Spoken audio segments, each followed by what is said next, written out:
Hey guys, it's Danielle over at DIYDanielle.com, and today I'm here working with ShelterLogic.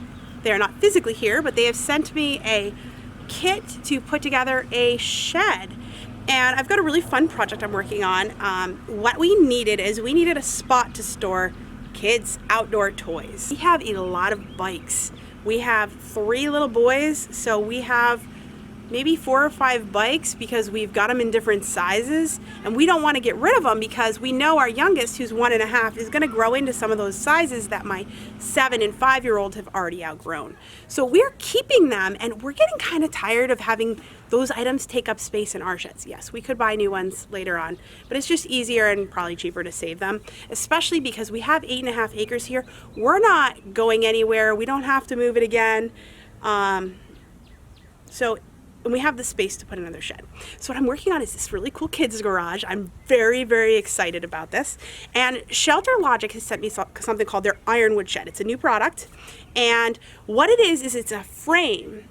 So instead of buying a complete shed kit that you have to build from scratch, which exists, there are those that you can buy, you could save a little bit of money by buying this kit. And instead of getting the whole thing, you get the roof, you get the door, and you get frame. So once you get your frame, you slide your wood panels in, which you'll see when I show you the whole setup. So you save a little bit of money. You do have to go buy the wood at your local lumber store, which is fine. We do this all the time. For other projects, as you can see, I did my whole goat house using barn from our local lumber place, and they deliver it. Ours delivers it for like $7 for delivery, which is awesome. And they dump it right in my yard.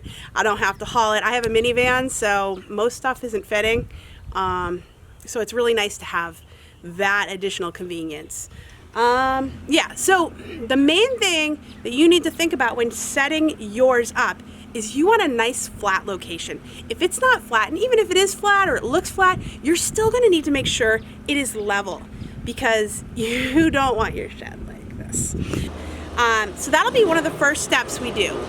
The second step we're gonna be working on is adding the base, and the kit doesn't come with this. This is part of something you're gonna have to do yourself. You can put down a concrete base. I think it said you can put it on grass, but I don't think it's recommended. It's not the best option. And then you can build a wood base. So we're going to be building the wood base because that is the most affordable option, I think. We were looking at concrete. I think it would be really pricey to have it installed. We're going to save some money. So what I'm going to do is try to walk you through the process of installing the whole shed as well as I can. The first thing we did is the shed base. You could find a video on that, DIY shed base, under my YouTube channel or on my blog, DIYDanielle.com. I'm not going to get into it in this video. What we are going to get into is how to build the shed frame that comes with the kit. Real quick, let me walk you through the supplies I purchased for this. 10 by 12 size, you're going to need 10 sheets of 3/8 inch exterior grade, like what is the word I'm looking for? They're just panels. They're just wood panels. They're 4 by 8 or 4 feet by 8 feet. So you're gonna need 10 of those. They are 3/8 inch wide. You don't want a different width because it may not fit right. Okay, so that's all you need for the siding. That is all. That ran $175, just to give you an idea of cost. And again, it'll be different wherever you are. The prices might be different, so just keep that in mind. This is the kit. I'm going to show you a close-up of what we've got inside it and what we're going to be working with. So these 4 pieces I put together, these are the base for the bottom. There's not a lot going on here. You're combining shorter pieces to create the longer pieces that'll form the base. And then these 2 pieces are for the roof. You see, you can set up the base pieces on your shed base here. So I want to give you a real quick look at what we're doing. So the initial part of your steps is going to be to put these small pieces or long pieces together to form one side. So this right here is your front, and you want there's drainage holes. You can see there's drainage holes in here. Actually, those aren't them. Right there. on the outside. And you want those facing towards the outside of your shed so you're not draining water in the wrong direction, of course. And we put together 2 long pieces and another 1 short piece for the back. So as you can see, these attach in one big rectangle for your base. Once you make sure everything is square, you are going to use your bolt and nut inside here. As you can see, this combines the 2 sides together, as well as these ones, of course. And you're going to do it on either front side. This does not include the back. There's nothing for the back. Sorry. Okay, the next section I'm working on right now is the door track. And you're going to have 3 pieces.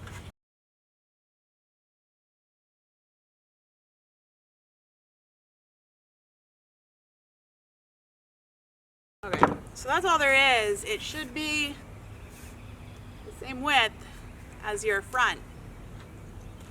The next thing you're going to want is these pieces right here. There's 4 of them. There's the door slides. You want to install them at this step, not later. So I made a mistake installing the sliders. So after we put the front piece on, we actually had to bend this a little and put them on correctly. So this is my husband showing you how to remove it, and then this is how they should go on. It's better if you don't screw up like I did and get it correctly the first time. So that's how it slides. You can see it's not tucked all the way in. Okay, so for the next section, we are using 22 screws to attach, well, we're going to start by attaching the side pieces, which are 11, 2, 2, 2 in this corner and that corner, and then 80165 in those 2 corners. So I am just going to get to it. Okay, so the next part is to put on our top pieces. I started with 1. I'm just eyeballing this here. I'm going to have to provide additional supports on this side, as you can see, but you start out by doing the large pieces first before you put in the middle supports. So you're just using your screws to attach these. To show you how they go a little here. Let's see. I'm going to move my tripod here. But as you can see, these are tucked on the inside of the shed, I guess. I expected them to go on the outside. So I almost put them on incorrectly, but then I was looking at the directions. I was like, nope, that's the way. So just keep that in mind.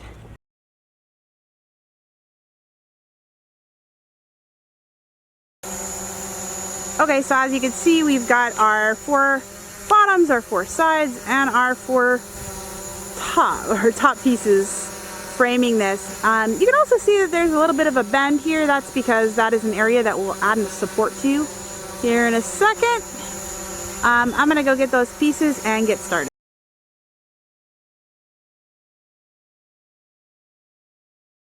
Okay, so we installed the front 2 pieces, and just keep in mind, you're installing these all pretty much the same. The only thing to note and make sure you get right is, sorry, I gotta walk with my tripod. I'm not interested in pulling this off.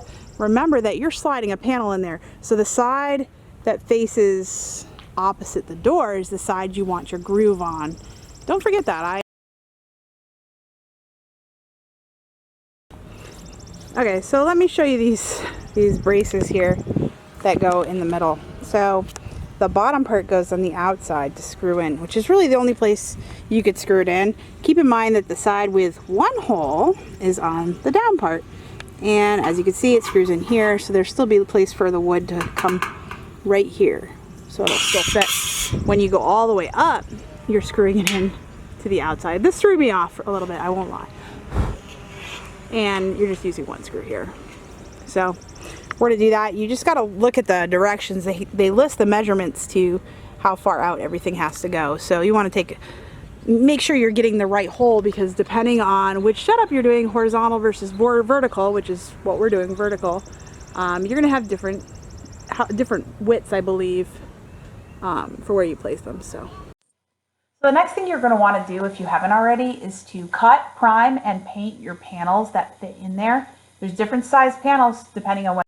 One thing you want to remember is that these can't be installed if it's even a little bit windy. We tried. It was not a bad day. It was just a little windy, and you have to lift these up really high to put them in, and it's really a two-person job at minimum. And if the wind comes, it does not help. It kind of sends you flying, and it makes it really difficult to get them in the frame.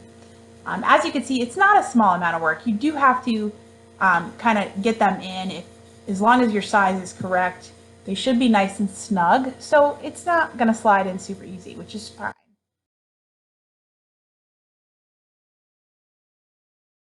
Always measure twice, cut once, because otherwise you end up making a mistake on a board and end up with 3 pieces instead of 1.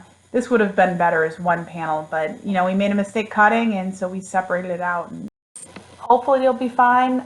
We could have ordered more wood and just redone the panel, but we didn't have the time.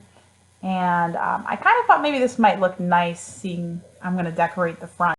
My husband's just installing plastic pieces that go along the top. You're going to put the trim on the gable, and then you have to complete each gable piece. There's 2 metal pieces that screw into each gable panel.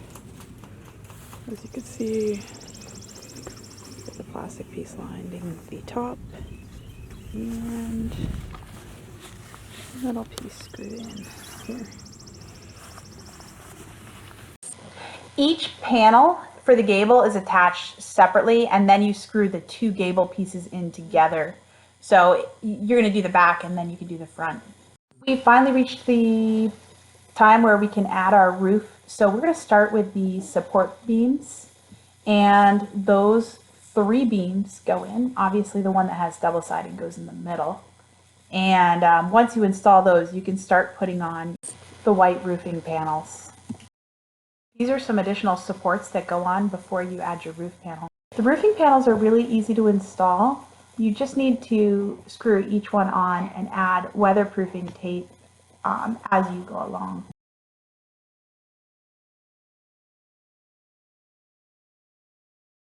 Your last step is to assemble your doors and install them on the interior of your shed. Thanks for watching. Please subscribe.